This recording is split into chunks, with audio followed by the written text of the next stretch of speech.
Hey, you kids, let's get down. Get funky. How do you do, fellow kids? Love listening to you on my way into work. And all right, we get the point. We're more worried about breakfast right now, okay? The fans are delirious. Sirius XM NASCAR Radio, Channel 90. Get it all over yourself, boys and girls. Here you go. Now, The Morning Drive with Mike Bagley and Pete Pistone.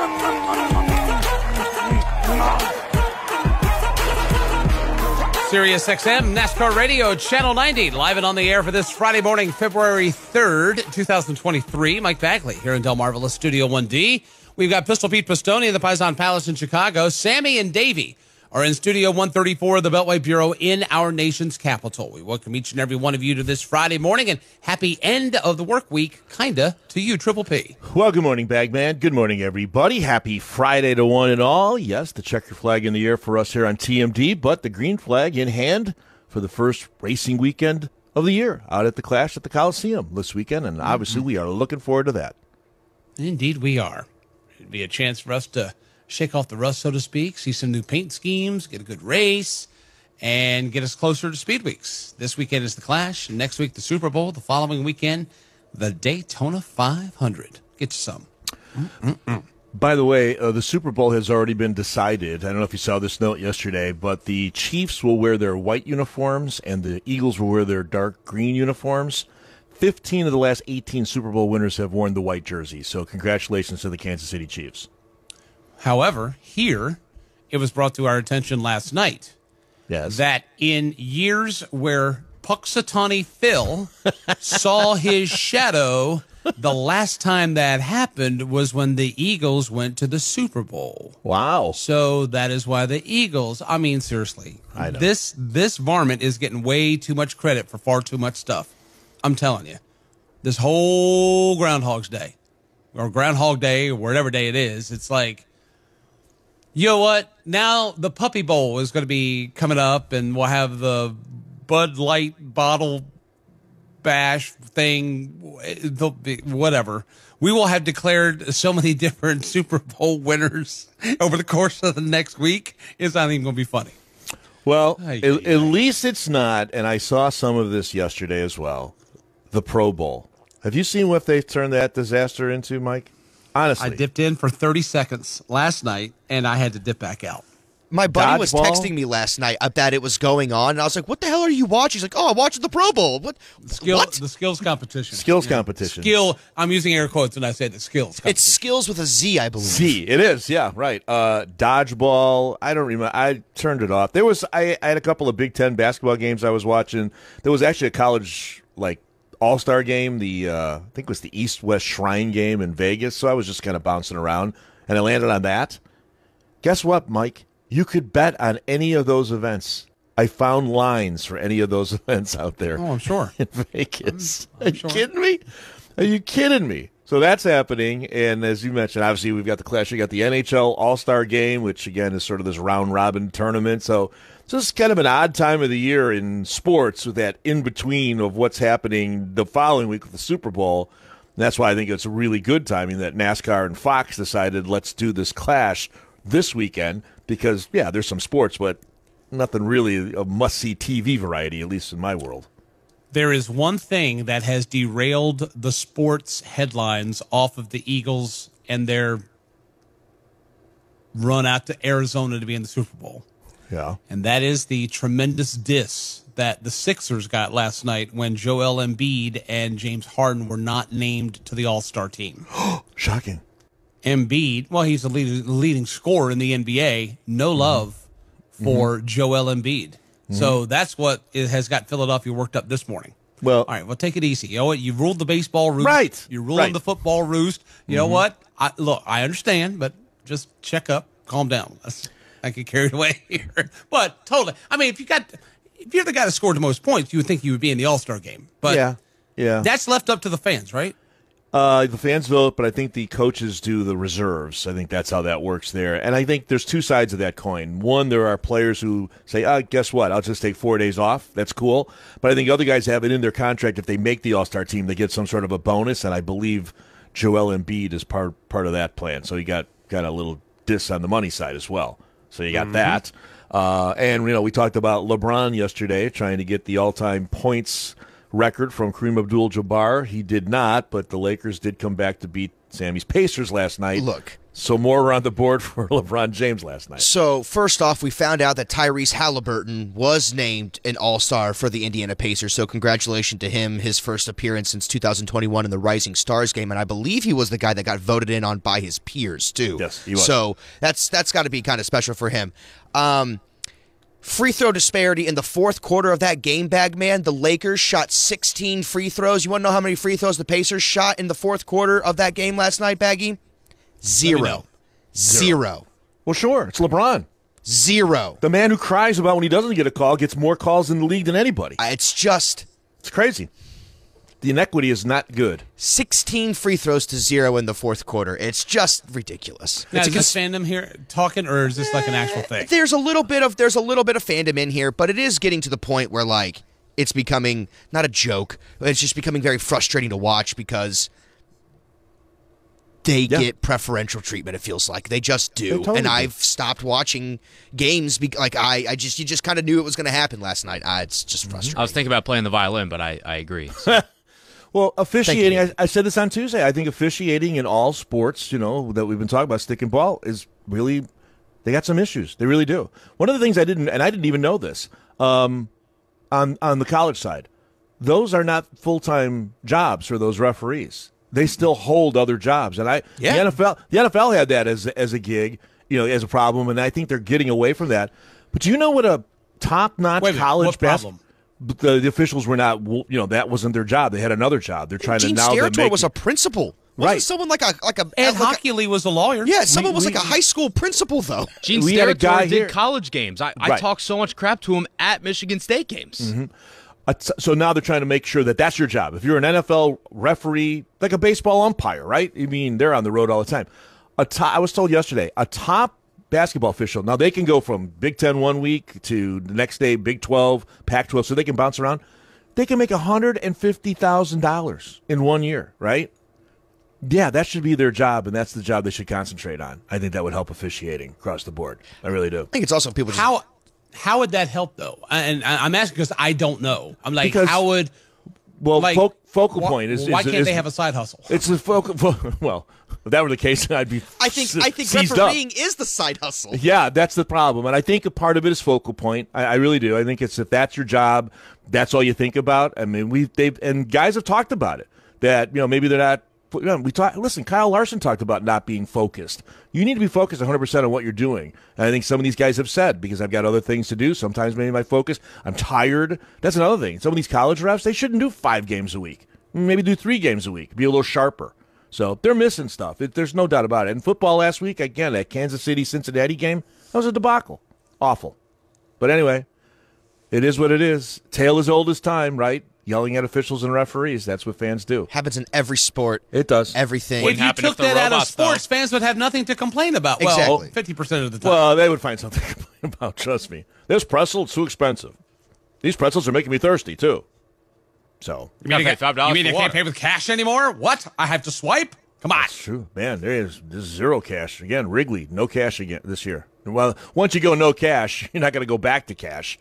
But, yeah, no cash at the old friendly confines this Which summer. I like. I do, too. Listen, I only carry cash on me for one purpose, and that is to tip people. Like the shuttle bus driver or the man at the hotel or whatever. That's the only reason why I carry cash. Everything else is now not a swipe, it's a tap. Yep. And I just tap, tap, tap. Thank you. Tap, tappy, tap. They are, speaking of the tap method, there's a big hubbub in my apartment complex because they are getting rid of keys in the apartment. And we have this app called the Chirp app. And the app allows you to, it recognizes, hey, you live here, this is your phone. Like when we get to certain doors, it will... Kind of like a digital key. Yeah, it will unlock the door for you to get into the common room, to get in from the garage to where the elevators are, stuff like that. Well, now they're going to start doing that with our actual home door locks to our house. which is interesting to me because it's like I like the idea of having the phone and, you know, if my hands are full, it like recognizes that like, hey, you're coming close, like it'll unlock the door for it. You know, you can kind of have it unlock the door for you. But it's also, we got a lot of people in the building who are very unhappy thinking that, you know, they can't use it and stuff like that. Well, what happens when you lose your phone? Well, you can have a pin pad too. You can have a pin. There's like a pin pad on there that you can use in like cases of emergency. Like it's signed, it's connected to your phone and stuff. But it is kind of weird. Like I am gonna be to a point where like I have no more keys. You know what I mean? Like I don't need a key ring anymore. Yep. I like not having to carry that stuff around. But like you said, if I lose my phone, like everything's kind of in there at that point. I don't know how. Well, you're going to have one key to go to the mailbox, and that to me is like, okay, if we're going to automate, let's automate everything, right? Well, I think that's a. I don't want to have to carry around one key to go get my mail. But it's a little key. I've started doing the digital key in the hotel. Yeah. Do you like it? It's a little. I don't like it. Takes a little bit for me to get used to because sometimes it doesn't open as fast as I want it to. Yeah. So you have to like be opening the app when you're going. What, are you up the touching elevator. cloth and you got to get to the bathroom or something? Gotta go. Sometimes you need to get in that room ASAP. We don't need any obstructions or injustices. Oh, like, Maggie. let's Not go. the hallway. Oh, Bagman. Get it. Okay, I'm trying to open up the app, darling. The digital key won't open. Come on. Hey, call the concierge. Where's the car? Got a Wi-Fi issue. Stand by. Can I connect the network? What in the hell's going on out here? The hell's going on? I'm hitting the button. Nothing's happening. Come on. Let's go. I'm at the wrong door. Your camera just moved like 6 inches when you were banging on the desk. I know, right? Oh, 212. I'm sorry. I thought this was 312. I'm on the wrong floor. You know, it's funny, Sam, you mentioned the keypad, right? So at my mom's townhouse, we have a keypad where you can get in and go through her garage, and then you don't have to go through the front door with the key. So we've been having some caregivers going in there and helping her from time to time, you know, because she's, you know, having some physical issues. The other day I get a call. Mr. Pete? Yes. I thought she was going to ask me what day it was, but she didn't. I said, she goes, this is Mary. I'm over at your mom's, and I can't get in with the keypad. I'm like, you can't. And so I tell her, are you sure? Let me just walk you through it. It's not that hard. Yes, I'm putting the numbers in. I'm hitting pound. All right. Stand by, Mary. I'll be right over. Because, again, it's, 3 minutes away. I get there. Wrong house. Wrong garage. She's standing all the way on the far left, and hers is all the way on the far right. So what are you going to do? Don't! It's like, come on, Mary, tighten it up. Tori's parents have lived next to people. We did the same thing one time, and they had a camera, and the camera's pointing down, and we're standing there going, hello, dancing in front of the camera, trying to get them to open the garage, and we realized we're at the wrong house. I couldn't get mad at her. You know what I mean? I was mad because I had to drop what I was doing, but it was like, okay, it's over here, not over there. I have been with a coworker that has tried to get into the wrong car. Oh, like boy. there'll be sometimes identical cars, rental cars, and it's like go over there and just you're yanking on the door. You're trying to do the unlock. It's not working. You're trying, and then the anger's rising in that individual to the point to where now, if you're within a quarter-mile radius, you know that there's some challenges that are being had getting in this car. Yeah. And then it's like, hey, calm. I know. It's the wrong car. What are you talking about? Our car's over here. Oops. Damn it. Hey, have you ever seen somebody at your car, though? Have you ever seen somebody try to get into your car? I've seen that one, too. So, well, listen, I've tried to get into other people's cars. Grocery store, same thing's happened to me. I'm trying to get, I got to get home before this ice cream melts. We got to go. Why is this not opening? And then it's like, oh, wait a minute, this isn't my car. So I got to go get in the right car. Well, sometimes if I come out late after a movie, if I'm at a game or something, and you're looking at your parking lot, I kind of remember where I park. You got to hit the thing to see, right? You're looking for the flash, right? Mm-hmm. So that's sort of my. Although now you could find my car, I guess, on your phone, or my car's parked here or whatever. But yeah, the lights flashing has helped me many times. Where's my car? Wait a minute. That's not my car. But I had the Hyundai there for that brief moment. That one didn't play well in the parking lot, though, because you'd hit the thing, and I guess I had my setting wrong, but it wouldn't beep. I mean, the lights would flash. Mine's that like doesn't help you during the day. Mine's a very quick whistle. It's not like a. It's like a. Beep. It's like a. Yeah. It did. Which I've also noticed. Alert. I've noticed a lot of places now are getting rid of, like, when you double lock the car. You know, you get the lock and then you get the lock. You get the honk normally, like the car honk. Yeah. Cars now are going to the beep beep instead of just the full on. You know what I mean? Like I kind of like that though, because I don't want the full on. Yeah, I don't want the full on. You know, at like 5:30 in the morning if I'm trying to like lock the door or something. Speaking of the full on, I was doing laundry yesterday and like right as we were eating dinner, and it just was like, and I almost choked on my Crunch Wrap. What? I was doing. It's funny that you said all this. I'm learning a video editing software, and I found at the bottom yesterday there's all these sound effects that you can put into the. It's awesome. It's like, my goodness. One of them a car beep? I don't have it in front of me, but I'm sure there was a dryer. There was like I don't know. There was all sorts of stuff. Bombs exploding. Thunder clapping, ducks quacking. It's amazing what they could do digitally these days. Doesn't Baggy, your dryer and washer, that sings when it's done, right? Does it sing a little song? Oh, it must be my parents. Sing a song? Yeah, like, you know, like... It's like a new Samsung one. It's like... This is the night that the laundry is done. It's not that. Oh, it's so fluffy and warm. It's like a little tone, it's like a Super Mario-esque like, hey, your stuff's done. Please replace the lint. Yeah, it's very, very full. I like that more than I just like, just the long buzzer. I'm not going to keep doing it. I don't want to ruin people's mornings. But, I mean, just... The only thing that it sings to me is that when I take the clothes out of the dryer, don't leave the door open. Oh, boy. Just love Bruno Mars, Sandra Savai. You should be able to extract your own voice and put it in there. What do you have? What do you have? What do you have? What do you have? Got some dirty britches in here. Now they're clean.